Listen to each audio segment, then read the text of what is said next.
Daily taste the daily.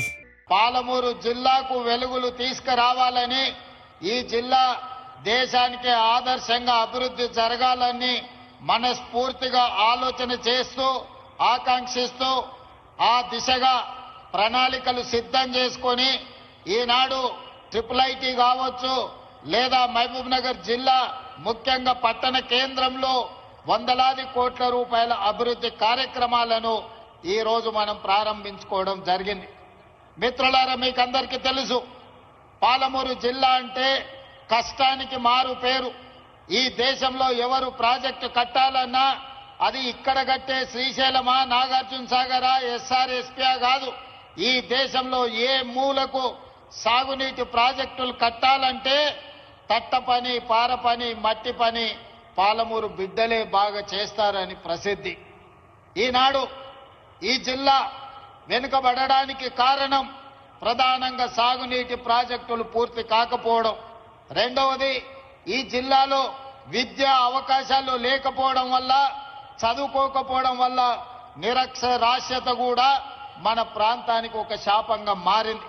నాకు తెలిసి అర్ణమ్మ గారు చెప్పాలి, దేశంలోనే అత్యధిక వెనుకబడిన మండల కేంద్రంగా గట్టుకు ఈ దేశంలోనే గట్టు మండలం అత్యధిక వెనుకబడిన మండలంగా ఈరోజు గద్వాల ప్రాంతం ఉన్నది. అంటే ఈరోజు తెలంగాణ ప్రాంతంలో కష్టపడే తత్వం ఉన్న, నమ్మకంగా విశ్వాసంగా పనిచేసే పాలమూరు జిల్లా వెనుకబడడానికి కారణం ఆనాటి పాలకులు, ప్రభుత్వాలు మన జిల్లాకు చేయాల్సిన న్యాయం చేయలేదు, ఇవ్వాల్సిన నిధులు ఇవ్వలేదు. అందుకే సాగునీటి ప్రాజెక్టులు ప్రారంభించుకున్నా ఈనాటికి పూర్తి కాలేదు. ఈనాడు పదే పదే ప్రతిపక్షంలో ఉన్నవాళ్ళు ఈరోజు మాట్లాడుతున్నారు, మేమున్నప్పుడు గొప్ప గొప్ప విజయాలు సాధించినము, మీరు వచ్చిన తర్వాత ఈరోజు అన్ని పనులు ఆగిపోయినాయి అని. నేను ఈ వేదిక మీద నుంచి అడగదలుచుకున్నా, ఈ వేదిక మీద నుంచి నేను వివరించదలుచుకున్నా, ఈ వేదిక మీద నుంచి పాలమూరు బిడ్డలను ఆలోచించండి అని నేను విజ్ఞప్తి చేస్తున్నా. ఈనాడు ఈ జిల్లాలో ప్రధానంగా నిర్మిస్తున్న ప్రాజెక్టులు, ప్రారంభమైన ప్రాజెక్టులు ఏ ఒక్కటైనా గతంలో 10 సంవత్సరాలు పరిపాలన కొనసాగించిన ఆనాటి తెలంగాణ రాష్ట్ర మొట్టమొదటి ముఖ్యమంత్రి గారు ఒక్క కొత్త ప్రాజెక్ట్ అయినా పాలమూరు జిల్లాకు మంజూరు చేసిండా అని నేను సూటిగా సవాలు విసురుతున్నా.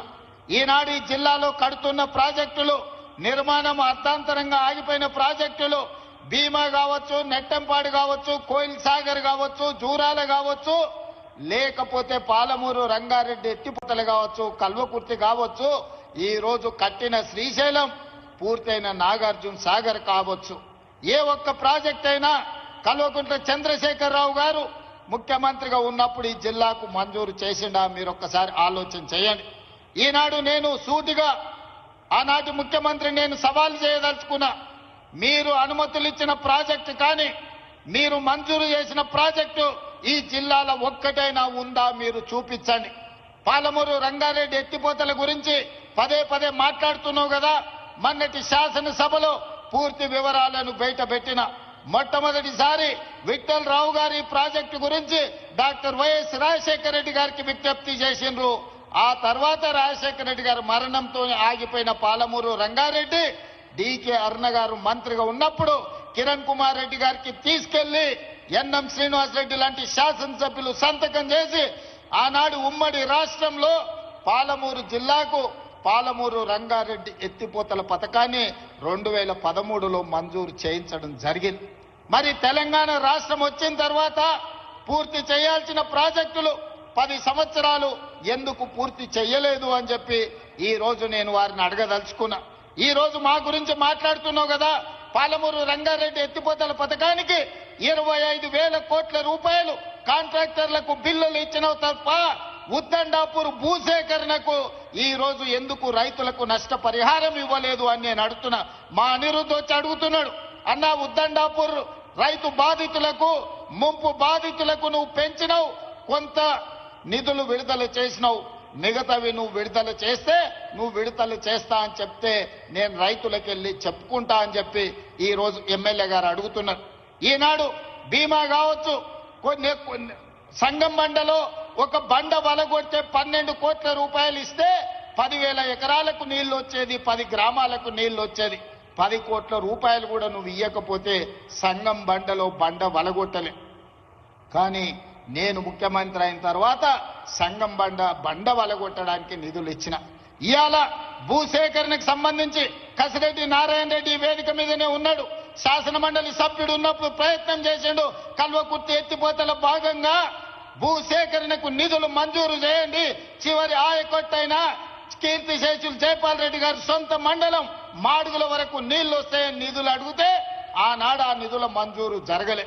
కానీ నేను ముఖ్యమంత్రి అయిన తర్వాత కసిరెడ్డి నారాయణ రెడ్డి గారు, డాక్టర్ మల్లు రవి గారు వచ్చి కల్వకుర్తి శాసనసభ నియోజకవర్గంలో కృష్ణానది జలాలు పారాలి, మాడుగులకు నీళ్లు రావాలి అనంటే 70-75 కోట్ల రూపాయలు భూసేకరణకు చెల్లించాలి, రైతులను ఆదుకోండి అని చెప్తే మన ప్రభుత్వం వచ్చిన తర్వాతనే ఇవాళ భూసేకరణ నిధులు విడుదల చేసినాం.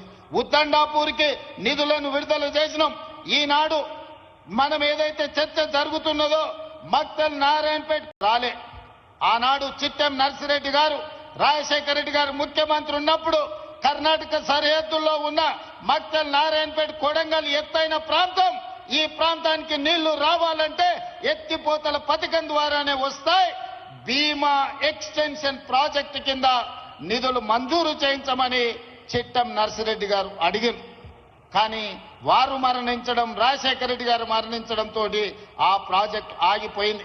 మళ్ళీ నేను కొడంగల్ శాసనసభ్యుడిగా బాధ్యత తీసుకున్న తర్వాతనే ఆనాటి ఉమ్మడి రాష్ట్రంలో ఆనాటి ప్రభుత్వాన్ని ఎంబడిపడి పదే అడిగి సర్వేలకు నిధులు మంజూరు చేయించి 7.5 టీఎంసీల నికర జలాలతోని నారాయణపేట కొడంగల్ ఎత్తిపోతల పథకాన్ని 1,500 కోట్ల రూపాయలతోని 2014 చివరి జీవో ఉమ్మడి రాష్ట్రంలో ఈ రోజు మక్తల్ నారాయణపేట కొడంగల్ ఎత్తిపోతల పథకం తెచ్చుకున్నాం.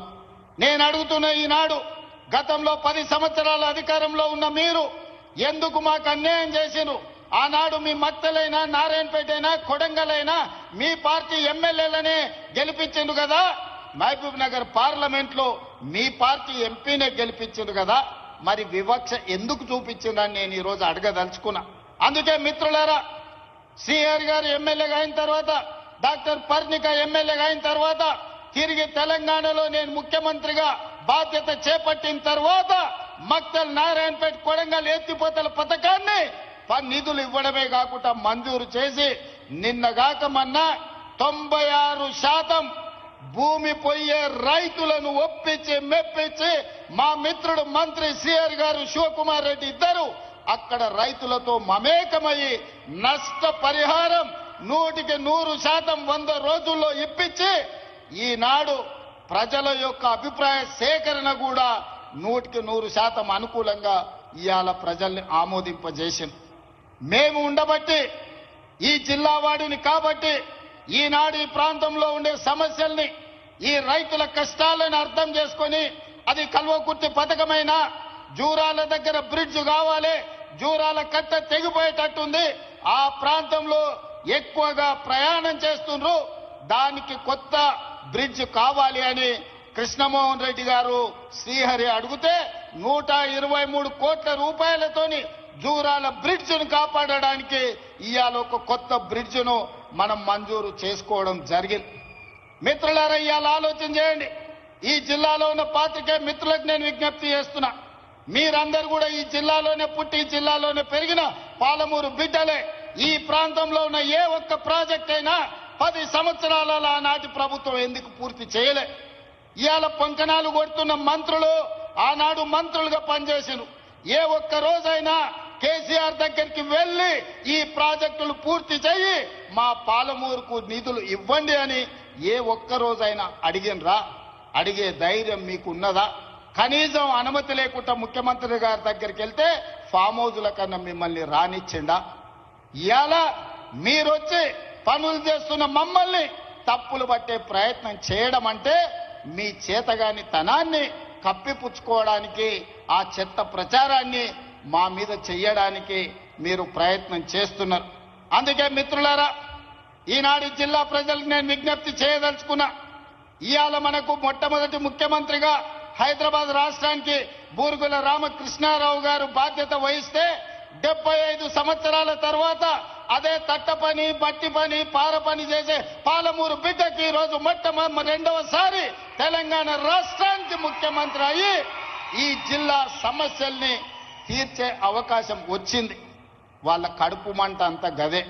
మా చేతి కింద మా చెప్పు కింద ఉండాల్సిన వాళ్ళు, మా మోచేతి నీళ్లు తాగి బతకాల్సిన వాళ్ళు ఈ రోజు రాష్ట్రాన్ని నడిపిస్తారా, పాలమూరుకు నిధులను మంజూరు చేస్తారా అని చెప్పి ఇవాళ కుట్రతోని మళ్ళీ మీ దగ్గరకు వచ్చి నాటకాలు మొదలు పెట్టిండ్రు. అందుకే నేనన్నా ఇవన్నీ కాదు, సభలు పెట్టుడు ఉపన్యాసాలు ఇచ్చుడు జబ్బలు జరుచుకున్నాడు కాదు, శాసనసభలోకి రా, చర్చ చేద్దాము, ఎవరు ఏందో ప్రజలకు చెబుదామని శాసనసభలో సవాలు విసిరిన. రోజంతా చర్చ పెట్టిన, నీళ్లు నిజాలు ప్రజలకు వివరించిన. నిజంగానే తెలంగాణకు వాళ్ళు ప్రాజెక్టులు తెచ్చుంటే, తెలంగాణ ప్రాజెక్టుల నిర్మాణం పూర్తి చేసి ఉంటే శాసనసభలో మనల్ని అడగడానికి కడగడానికి వాళ్ళకు అవకాశం ఉండే. మరి ఎందుకు పారిపోయిన సభ నుంచి మీరు ఒక్కసారి ఆలోచన చెయ్యండి. ఈనాడు శాసనసభలో చర్చ పెడితే చర్చకు రానోళ్ళు, ప్రజల సమస్యల గురించి మాట్లాడనోళ్ళు ఇవాళ మనల్ని ప్రశ్నించే వాళ్ళ మీరు ఒక్కసారి ఆలోచన చేయండి. అందుకే మిత్రులారా, ఈనాడు ఐఐటి కావచ్చు, ఇంత ముందే పెద్దలు జితేందర్ రెడ్డి గారు చెప్తున్నారు, తొందరలోనే డీకే అరుణమ్మ గారి మద్దతు ఐఐఎం మనం తెలంగాణకు తెచ్చుకోవాలి, ఐఐఎంను కూడా మహబూబ్ నగర్ జిల్లానే ఎక్కడనో ఒక దగ్గర మీరు ఇవ్వాలి అని. నాకెలాంటి అభ్యంతరం లేదు. మా అరుణమ్మతో కలిసి ప్రధానమంత్రి మోడీ దగ్గరికి వెళ్లి తెలంగాణకు ఐఐఎంని ఇవ్వమని అడిగి ఐఐఎంను సాధించుకొని ఏదో ఒక స్థానంలో పాలమూరులోనే ఐఐఎంను మనం ప్రారంభించుకుందాం. ఎందుకంటే ఈనాడు ప్రభుత్వం దగ్గర పంచడానికి భూములు లేవు. ఈనాడు ఉచితంగా ఏమిచ్చినా అది శాశ్వతం కాదు. విద్య ఒక్కటే శాశ్వతం. ఇవాళ ఈ వేదిక మీద ఉన్న ఐఏఎస్లైనా, ఈ వేదిక మీద ఉన్న ప్రజాప్రతినిధులైనా చదువుకోబట్టే, విజ్ఞానం ఉండబట్టే ఈ రోజు రాష్ట్రాన్ని దేశాన్ని ఏలగలిగిన ఐఏఎస్ ఐపీఎస్ లైన్. అందుకే మొట్టమొదటి ప్రధానమంత్రి పండిత్ జవహర్లాల్ నెహ్రూ గారు ఇచ్చిన స్ఫూర్తితో ఎడ్యుకేషన్ ఇరిగేషనే మా మొదటి ప్రాధాన్యత. తెలంగాణ రాష్ట్రంలో అత్యధికంగా అభివృద్ధి చెందిన జిల్లాగా ఎడ్యుకేషన్ లో, ఇరిగేషన్ లో ఎవరైనా ఇతర రాష్ట్రాల నుంచి, ఇతర దేశాల నుంచి తెలంగాణ పర్యటనకు వస్తే పాలమూరు జిల్లానే చూపించాలనేది నా కల. ఒకప్పుడు టోనీ బ్లేయర్ వచ్చినా, బిల్ గేట్స్ వచ్చినా, విదేశీ పర్యాటకులు ఎవరు వచ్చినా ఆనాటి ముఖ్యమంత్రులు వాళ్ళను పాలమూరు జిల్లాకు తీసుకొచ్చేటోళ్ళు. ఎందుకయ్యా అంటే మన పేదరికాన్ని చూపించడానికి, మన వెనుకబాటుతనాన్ని చూపించి, అయ్యా మేమందరం వెనుకబడ్డాం, పాలమూరు వాళ్ళు నిరక్షరాస్యతతో కొట్టుమిట్టాడుతున్నాడు, పాలమూరు జిల్లా ప్రజలు వలసలు పోతున్నారు, తినడానికి తిండి లేదు, కట్టుకోవడానికి బట్టలు లేవు, ఈ పేదరికాన్ని చూసి మాకేమైనా బిచ్చమయ్యా అని అడుక్కోవడానికి మనల్ని చూపించే వాళ్ళు. ఇది ఎంత బాధాకరమైన విషయమో ఒక్కసారి ఆలోచన చెయ్యండి. పేదరికాన్ని చూపించడానికి ప్రభుత్వం గ్రాంట్స్ అడగడానికి పాలమూరు జిల్లాను ఒకనాడు చూపించేది. ఇక ఏమాత్రం ఇది సహించరానిది. మన పేదరికం కాదు, మన అభివృద్ధిని చూపించాలి, మన చదువులను చూపించాలి, మన విజ్ఞానాన్ని చూపించాలి, మనం కట్టుకున్న ప్రాజెక్టులు చూపించాలి. మన ప్రాంతంలో ఐఐటీలో చదువుకున్న వాళ్ళు, ఐఐఎంలో చదువుకున్న వాళ్ళు, ఐఏఎస్ ఐపీఎస్లు అయిన వాళ్ళను పాలమూరు జిల్లా నుంచి ఈ రోజు దేశానికే సేవలు అందిస్తుందని మన అభివృద్ధి చెందిన ప్రాంతంగా మనల్ని చూయించుకోవాలి. ఈ అవకాశం మళ్ళీ మళ్ళీ మనకు రాదు. వచ్చిన అవకాశాన్ని అందిపుచ్చుకోవాలి. ఈ మహబూబ్ నగర్ జిల్లాలో ఉన్న ప్రతి విద్యార్థులకు నేను చెప్తున్నా, క్రమశిక్షణతో చదువుకోండి, జీవితంలో పైకి రాండి. చదువు ఒక్కటే మన జీవితాన్ని, మన భవిష్యత్తును మారుస్తుంది. ఆ చదువులకు అవసరమైన నిధులు ఇచ్చే బాధ్యత నాది. పేదరికం పోవాలంటే పసిడి పంటలు పండాలి, రైతుల కళ్ళల్లో ఆనందం ఉండాలి. పసిడి పంటలు పండాలన్నా, పేదరికం పోవాలన్నా ప్రాజెక్టులను పూర్తి చేసుకోవాలి. అందుకే ఈనాడు పాలమూరు రంగారెడ్డి ఎత్తిపోతల పథకాన్ని, ఈనాడు ఎస్ఎల్బిసి పథకాన్ని, ఈనాడు మక్తల్ నారాయణపేట కొడంగల్ ఎత్తిపోతల పథకాన్ని, లేకపోతే జూరాలలో పెండింగ్ ఉన్న పనులను అన్నిటినీ పూర్తి చెయ్యడానికి ఆర్డీఎస్ ప్రాజెక్టును పూర్తి చేయడానికి ఆ పెండింగ్ పనులను అన్నిటిని కూడా పూర్తి చేసే బాధ్యత ఈ ప్రభుత్వం తీసుకుంటుంది. నా సూచన ఒక్కటే, మా సహచర ఎమ్మెల్యేలకు ఎక్కడెక్కడైతే భూసేకరణ ఉందో, ఎక్కడెక్కడైతే R&R ప్యాకేజీలు పెండింగ్ ఉన్నాయో మొట్టమొదట నష్ట పరిహారం వాళ్లకు ఇప్పించండి. నిన్నగాక నిన్న నేను ఆదిలాబాద్లో చెనాక కొరాట అదే విధంగా మిగతా ప్రాజెక్టులను సదర్మాట్ బ్యారేజ్ను నేను ప్రారంభిస్తే మేము సిద్ధం చేసినాం. రేవంత్ రెడ్డి వచ్చి ఫోటోలు దిగుతున్నాడని ఒక మారీచుడు మాట్లాడింది. నేను మొన్న చెప్పిన పురాణాలలో మీకు తెలుసు, శుక్రాచార్యుడు రాక్షసులకు గురువు. ఆయన ప్రియమైన శిష్యులు మారీచుడు, సుబాహుడు. ఎక్కడ దేవతలు యజ్ఞాలు చేసినా, ఎక్కడ దేవతలు యాగాలు చేసినా, ఎక్కడ లోక కళ్యాణం కోసం వాళ్ళు యజ్ఞం చేసినప్పుడు వాటిని భగ్నం చేయడానికి శుక్రాచార్యుడు మారీచుణ్ణి, సుబాహుల్ని పంపించేటోడు. ఏ మాత్రం లోక కళ్యాణం జరగొద్దు, అక్కడ యజ్ఞాలు యాగాలను భగ్నం చేయండి అని. ఇవాళ కూడా ఒక శుక్రాచార్యుడు ప్రతిపక్ష నాయకుడు ఉన్నాడు, శాసనసభకు రాడు. శుక్రాచార్యుడు ఫామ్ హౌస్లు ఉంటాడు. మారీచుణ్ణి, సుబాహుల్ని బామ్మార్దుల ముసుగుల్లో అసెంబ్లీకి పంపించి ప్రాజెక్టులను అడ్డుకోమని ఈ రోజు కుట్రలు కుతంత్రాలు చేస్తున్నాడు. కానీ మారీచుడు మాయలేడి రూపంలో వస్తే రాముడు బాణానికి ఏమైందో మీకు తెలుసు కదా. ఇలాంటి శుక్రాచార్యులను, మారీచులను, సుబాహులను వధించగలిగిన శక్తి, రాక్షసులను కట్టి పడేసే బలము పాలమూరు బిడ్డకు ఉంది.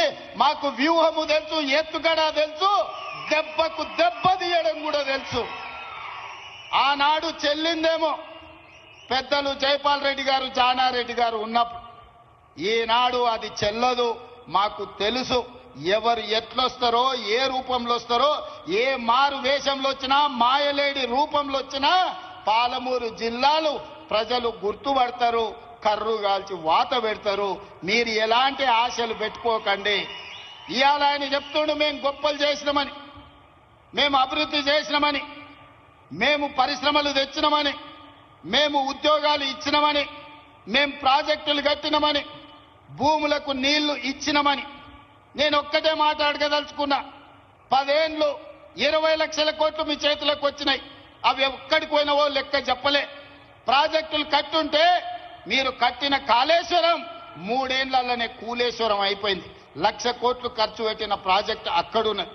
పాలమూరు పూర్తి కాలే, ఎస్ఎల్బిసి పూర్తి కాలే, డిండి పూర్తి కాలే, కల్వకుర్తి ఎత్తిపోతలు పూర్తి కాలే, భీమా నెట్టంపాడు కోయిల్ సాగర్ పూర్తి కాలే, మక్తల్ నారాయణపేట కొడంగల్ పూర్తి కాలే. ఇక మీరు కట్టిన సాగునీటి ప్రాజెక్టులు ఎక్కడున్నాయని నేను అడుగుతున్నా. ఇంతకుముందే అరుణమ్మ గారు చెప్పిండ్రు, గురుకులాల పేరు మీద పేద విద్యార్థులకు పాఠశాలలు ఇచ్చిండు. ఉండడానికి గూడు లేదు, కనీసం స్నానాలు చేయడానికి బాత్రూంలు లేవు. ఆడపిల్లలు మగపిల్లలు ఎక్కడికి పోవాలని అరుణమ్మ అడిగాను. మరి 20 లక్షల కోట్ల రూపాయలు ఈ విద్యార్థుల కోసం ఖర్చు పెట్టినుంటే 20,000 కోట్ల రూపాయలు ఈ 10 ఏళ్లలో సంవత్సరానికి 2,000 కోట్ల రూపాయలు ఖర్చు పెట్టుంటే ఈ పేద విద్యార్థులకు కార్పొరేట్ కళాశాలలతో పోటీ పడి ఈ రోజు మొత్తం అభివృద్ధి జరిగి ఉండేది కదా. ఎందుకు రాలేదు, ఎక్కడికి పోయినా ఆ నిధులని నేను అడుగుతున్నా. ఇదే కాదు, డబుల్ బెడ్రూమ్లు ఇస్తా అన్నాడు, దళితులకు 3 ఎకరాల భూమి ఇస్తా అన్నాడు. నేను ఈడు వచ్చిన వాళ్ళందరిని అడుగుతున్నా, మా అక్కల్ని ముఖ్యంగా, అక్క ఎవరికైనా డబుల్ బెడ్రూమ్ ఇల్లు వచ్చిందా? 10 ఏళ్లలో సంవత్సరానికి 2 లక్షల ఇల్లు కట్టుంటే కూడా 10 ఏళ్లలో పేదోళ్ళకి 20 లక్షల ఇల్లు వచ్చుండేది. ఆనాడు ప్రభుత్వంలో అరుణమ్మ దామోదర్ గారు, వీళ్ళందరూ జూపల్లి గారు మంత్రులు 10 ఏళ్లలో 25 లక్షల ఇందిరమ్మ ఇండ్లు మంజూరు చేశారు. అందుకే ఎన్నికలప్పుడు నేను సవాలు విసిరిన, డబుల్ బెడ్రూమ్ ఇండ్ల గురించి మాట్లాడితే ఏ ఊర్లో ఇందిరమ్మ ఇండ్లు ఉన్నాయో గా ఊర్లో నేను ఓట్లు అడుగుతా. ఏ ఊర్లో నువ్వు డబుల్ బెడ్రూమ్ ఇల్లు కట్టువో ఆ ఊర్లో నువ్వు ఓట్లు అడుగు. ఏ ఎమ్మెల్యేకైనా నీ పార్టీలో డిపాజిట్ వస్తే నేను ముక్కు నేలకు రాస్తానే ఆ ఎల్ల చెప్పిన. ఇవాళ మొదటి సంవత్సరమే 4.5 లక్షల డబుల్ బెడ్రూమ్ ఇండ్లు మంజూరు చేసి ప్రతి అసెంబ్లీలో 3,500 ఇందిరమ్మ ఇల్లు ఇచ్చి 5 లక్షల రూపాయలు ఇందిరమ్మ ఇల్లు కట్టుకోవడానికి ఉచితంగా ఇచ్చినాం. ఇవాళ పేదోళ్ళ కళ్ళల్లో ప్రతి గ్రామంలో ఇందిరమ్మ ఇండ్ల పనులు నడుస్తున్నాయి. మీడియా మిత్రులారా, మీరు ఏ గ్రామమైనా చూడండి, 10 ఇండ్లో 20 ఇండ్లో 30 ఇండ్లో పేదోళ్ళ ఇందిరమ్మ ఇండ్లు. నియోజకవర్గానికి 3,500 ఇండ్లు, 4.5 లక్షలు 100 నియోజకవర్గాల్లో ఇచ్చినాం. 22,500 కోట్ల రూపాయలు పేదోళ్లకు మంజూరు చేసి ఇవాళ ఇందిరమ్మ ఇండ్లు కట్టిస్తున్న ప్రభుత్వం మాది 2 ఏళ్లలోనే. ఇదే కాదు, ఆనాడు రేషన్ షాప్ కాడ దొడ్డు బియ్యం ఇస్తే బర్లకు దానబెట్టనిక కూడా ఉండేది కాదు. 11 రూపాయలు మా అక్కల ఆన్నే అమ్మొచ్చేది. ఒకవేళ ఇంటికి తెస్తే బర్లకు దానబెట్టేది. అంతేనా అక్క? మా అక్క నవ్వుతుంది, నిజమే అని. అవునా? కానీ మీ తమ్ముడు తెలంగాణ ముఖ్యమంత్రి అయిన తర్వాత ఇవాళ 3,16,00,000 మంది తెలంగాణ బిడ్డలకు ప్రతి మనిషికి 6 కిలోలు ప్రతి నెల సన్న బియ్యం ఇస్తున్నాం కదా. సన్న బియ్యంతో వండి మనం తినుడే కాదు, సంటి పిల్లలకి ఇవాళ బుక్కెడు బువ్వ మా అక్కలు పెడతలేరా? మా అక్కల్ని అడగండి. ఇవాళ మీడియా మిత్రులకు చెప్తున్నా, ఏ ఆడబిడ్డనైనా పలకరించండి. ఈనాడు సన్న బియ్యం వాళ్ళ ఇంటికి వస్తున్నాయా లేదా, దాంతోనే వాళ్ళు వంట వండుకుంటురా లేదా?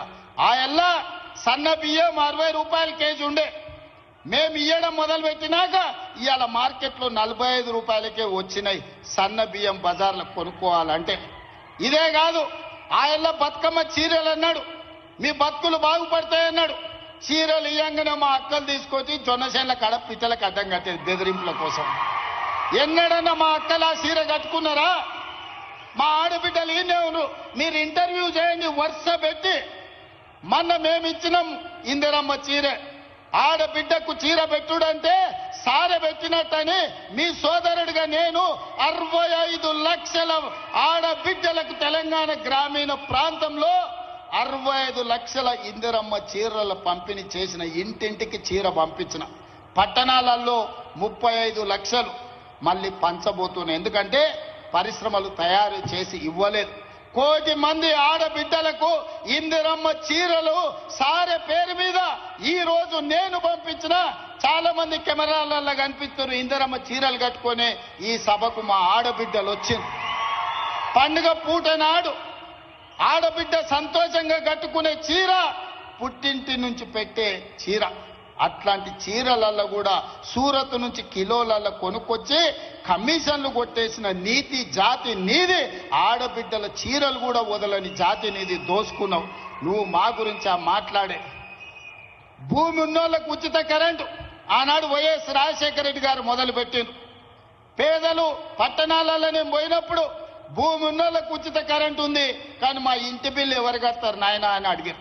అందుకే ఈరోజు 52 లక్షల పేదల కుటుంబాలకు 200 యూనిట్లు ఇళ్లల్లా ఉచిత కరెంటు బిల్లు లేకుండా చేసి మా ఆడబిడ్డలు ఫ్యాన్ వేసుకున్నా, టీవీ పెట్టుకున్నా, ఫ్రిడ్జ్ పెట్టుకున్నా ఈరోజు ప్రతి ఇంటికి 52 లక్షల మందికి 200 యూనిట్లు ఉచిత కరెంటు ఇస్తలేమా?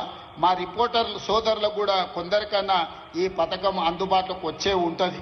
ఎందుకంటే చాలా మంది అందులో తిరుపతి చేయెత్తుతూనే ఉన్నాడు, ఆయనకు వస్తున్నట్టే ఉంది చూస్తుంటే. ఎందుకంటే చాలా మంది రిపోర్టర్లు కూడా పేదోళ్ళు ఉన్నారు. 200 యూనిట్లు ఉచితంగా ఇచ్చినాం.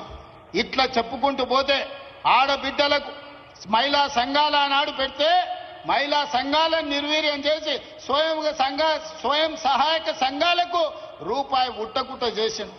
కానీ 2 ఏళ్లల్లా 27,000 కోట్ల రూపాయలు సున్నా మిత్తితోని ఆడబిడ్డలకు ఇస్తే ఇవాళ ఆడబిడ్డల చేతుల నగదు ఆడుతుంది. నగదే కాదు, ఆడబిడ్డల ఆర్టీసీలో నేను ఇవాళ మా అక్కల్ని అడుగుతున్నా, ఈ 2 ఏళ్లల్లా ఎక్కడికైనా బస్సు ప్రయాణం చేస్తే ఎవరన్నా చిల్లి గవ్వనన్నా మిమ్మల్ని అడిగినరా అక్క? మీరు చెప్పండి. 2 ఏళ్ల నుంచి అద్భుతంగా ఆడబిడ్డలకు ఆర్టీసీ బస్సులో ఉచిత ప్రయాణం ఇచ్చి మీరు ఆత్మ గౌరవంతో అమ్మగారి ఇంటికి పోయేటట్టు అమ్మోరిని దర్శించుకోవాలన్నా, జోగులాంబ తల్లిని దర్శించుకోవాలన్నా, మన్నెంకొండ వెంకటేశ్వర్ల స్వామిని దర్శించుకోవాలన్నా ఇవాళ మీకు ఉచిత బస్సు ప్రయాణం ఇయ్యలేదా? ఎవరన్నా ఒక్క రూపాయి అడిగినరా? ఎవడన్నా అడిగితే నా ఫోటో జేబులో పెట్టుకొని చూపిరిగో ఈయన దగ్గర పోయి తెచ్చుకోపోని కిరాయి పైసలు. ఎవరన్నా ఆడబిడ్డల్ని బస్సు కిరాయి పైసలు అడుగుతా వాళ్ళు ఉద్యోగం ఆన్నే ఊడగొడతా. ఇవాళ ఆర్టీసీ బస్సులో ఉచిత ప్రయాణమే కాదు, ఆడబిడ్డలకు 1000 బస్సులు కొనిచ్చి ఆర్టీసీకే కిరాయికి పెట్టి ఇవాళ 1000 బస్సుల యజమానులను ఆడబిడ్డల్ని చేసినాం.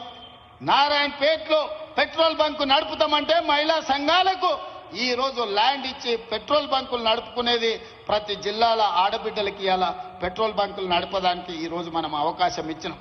ఒక్కొక్కటిగా విద్యార్థులు కావచ్చు, రైతులు కావచ్చు, మహిళలు కావచ్చు, నిరుద్యోగ యువకులు కావచ్చు, ఇలా ఒకటొకటిగా ఈ సమస్యల్ని పరిష్కరించుకుంటూ వస్తున్నాం. 2 ఏళ్లు కూడా కాలేదు. శుక్రాచార్యుడు సుబావులు మారీచుడు ఇవాళ బయలుదేరు నువ్వు దిగిపో అని. ఏం మీ అయ్యా జాగిరా లేకపోతే మీ తాతలు ఇచ్చిన ఆస్తా? 4 కోట్ల తెలంగాణ ప్రజలు కష్టపడితే నమ్మకంతో విశ్వాసంతో ఆశీర్వదించి అక్కడ కూర్చోబెట్టిను. నీ తాతలు ఇచ్చిన ఆస్తి కాదు, నువ్వు అడిగితే చెప్తే దిగిపోవడానికి. మాకు తెలుసు ఎట్లా ఉండాలో, 10 ఏళ్లు పరిపాలన ఎట్లా చెయ్యాలనో, ప్రజా సమస్యలను ఎట్లా పరిష్కరించాలనో మాకు తెలుసు. మా జిల్లా అంటే నీకు చిన్న చూపు ఉండొచ్చు.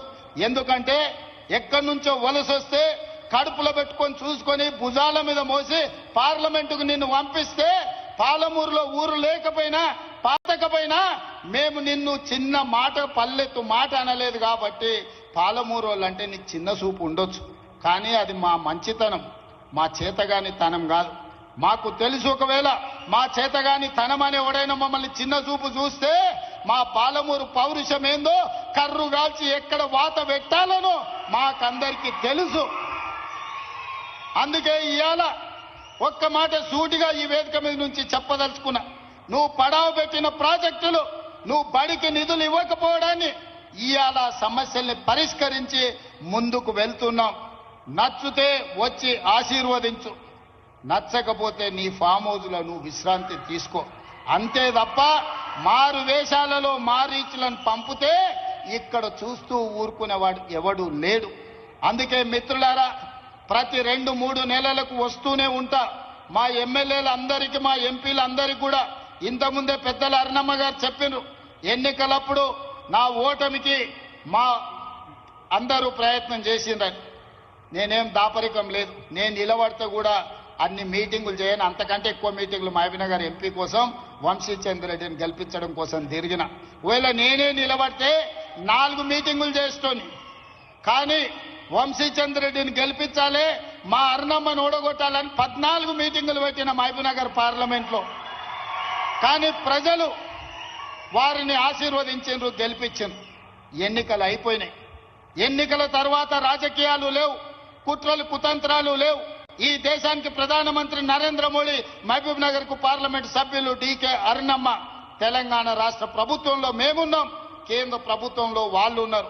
ఇచ్చి పుచ్చుకునే ధోరణితో సమస్యల పరిష్కారం కోసం, సమస్యల్ని పరిష్కరించి పాలమూరు అభివృద్ధి కోసం కలిసిమెలిసి ముందుకు వెళ్తాం తప్ప ఈనాడు మేము చిల్లర రాజకీయాల కోసం, లేకపోతే ఈ ప్రాంత అభివృద్ధిని అడ్డుకునే సమస్యనే లేదు. అందుకే మిత్రులారా, ఇది గిట్టని వాళ్ళు కొంతమంది ఉంటారు, అంటుంటారు రేవంత్ రెడ్డి వైపు పదే మోడీని కలుస్తారని. కలవకపోతే ఏం చేస్తామే? అనుమతులు రావాలి, నిధులు తేవాలి అంటే ఇచ్చే వాళ్ళని కలవాలనా లేదా? ఇవాళ మీరు ఇందిరమ్మ ఇల్లు కావాలంటే స్థానిక ఎమ్మెల్యేని కలుస్తలేరా? మీ వార్డులో పనుంటే వార్డు మెంబర్ను, సర్పంచ్ను కలుస్తలేరా? ఈ రోజు గ్రామంలో ఏదైనా అభివృద్ధి జరగాలంటే సర్పంచ్ ఎంత కీలకమో, ఈ దేశంలో ఏ రాష్ట్రమైన అభివృద్ధి జరగాలంటే ప్రధానమంత్రి గారు కూడా అంతే కీలకం. దేశ ప్రధానమంత్రిగా వారిని గౌరవిస్తాం. మన రాష్ట్రానికి రావాల్సిన నిధులు, అనుమతులను తెచ్చుకుంటాం. ఎన్నికలు వచ్చినప్పుడు ఆనాడు మహబూబ్ నగర్ పార్లమెంట్ లో ఏ వాతావరణం ఉండేనో మళ్ళీ ఎన్నికల్లో పోటీ పడతాం, కాంగ్రెస్ పార్టీని గెలిపించుకోవడానికి ప్రయత్నం చేస్తాం. ఎన్నికల్లో కాంప్రమైజ్ అయ్యేది లేదు, అభివృద్ధిలో కూడా కాంప్రమైజ్ అయ్యేది లేదు. నాకు వాళ్ళు శత్రువులు వీళ్ళు శత్రువులు అని మాట్లాడుతుంటారు. నాకెవ్వరు శత్రువులు లేరు. శత్రువు అనుకున్నోని 2023లో బండకేసి కొట్టినా, 2024లో పార్లమెంటులో గుండు సున్నా ఇప్పించినా, మల్కాజ్గిరిలో ఉన్న కంటోన్మెంట్ ఎమ్మెల్యే వాళ్ళ ఎమ్మెల్యే చనిపోయినా గెలిపించుకున్నా, నిన్నగాక మొన్న జూబ్లీ హిల్స్ లో గెలిపించుకున్న సర్పంచ్ ఎన్నికల్లో 66%తో ఈ రోజు గెలిచిన ఆయన నడుమిరిగి ఫామ్ హౌస్లు ఉంటే ఆయనని శత్రువు అని నేనెందుకు అనుకుంటా? ఆయన లేచి చక్కగా నిలబడ్డప్పుడు కదా నేను మాట్లాడేది. అందుకే నాకెవరు శత్రువులు లేరు. రాజకీయ ప్రత్యర్థులుంటే ఎన్నికల్లో ఓడించినాం, ప్రభుత్వాన్ని ఏర్పాటు చేసుకున్నాం. అందుకే నా శత్రువులు అక్షరాస్యత లేకపోవడం, నా శత్రువు పేదరికం, నా శత్రువులు ఎవరైనా ఉన్నారంటే మహిళలకు అన్యాయం చేసేవాళ్ళు నా శత్రువులు, విద్యార్థులకు నష్టం కలిగించేటోళ్ళు నా శత్రువులు, చదువుకోకుండా ఊరు మీద తిరిగే వాళ్ళు నా శత్రువులు, చదువుకోకుండా అడ్డు తగిలే వాళ్ళు నాకు శత్రువులు తప్ప పేదరికాన్ని నిర్మూలించడమే నా బాధ్యత. నా శత్రువైన పేదరికాన్ని తెలంగాణ సరిహద్దులు దాటే వరకు తరమాలన్నదే నా లక్ష్యం. మీరందరూ తోడు ఉండాలి, మీరు అండగా నిలబడాలి, మనకొచ్చిన అవకాశాన్ని అందిపుచ్చుకోవాలి. రాజకీయాలకు అతీతంగా ఈరోజు పాలమూరు జిల్లాను అభివృద్ధి చేసుకోవాలి. అభివృద్ధిలో మీరందరూ సహకరించాల్సిందిగా, మనందరం కలిసికట్టుగా పని చేయాల్సిందిగా మీ అందరిని కోరుకుంటున్నా. మీరందరు సిద్ధమేనా? మీరందరు సిద్ధమేనా? మీరందరు సిద్ధమేనా? మరి సిద్ధమైతే రాబోయే మున్సిపల్ ఎన్నికల్లో మంచోళ్ళని గెలిపించండి, మనోళ్ళని గెలిపించండి, మంత్రులతో కలిసి పనిచేసేటోళ్లను మున్సిపల్ ఎన్నికల్లో గెలిపించండి.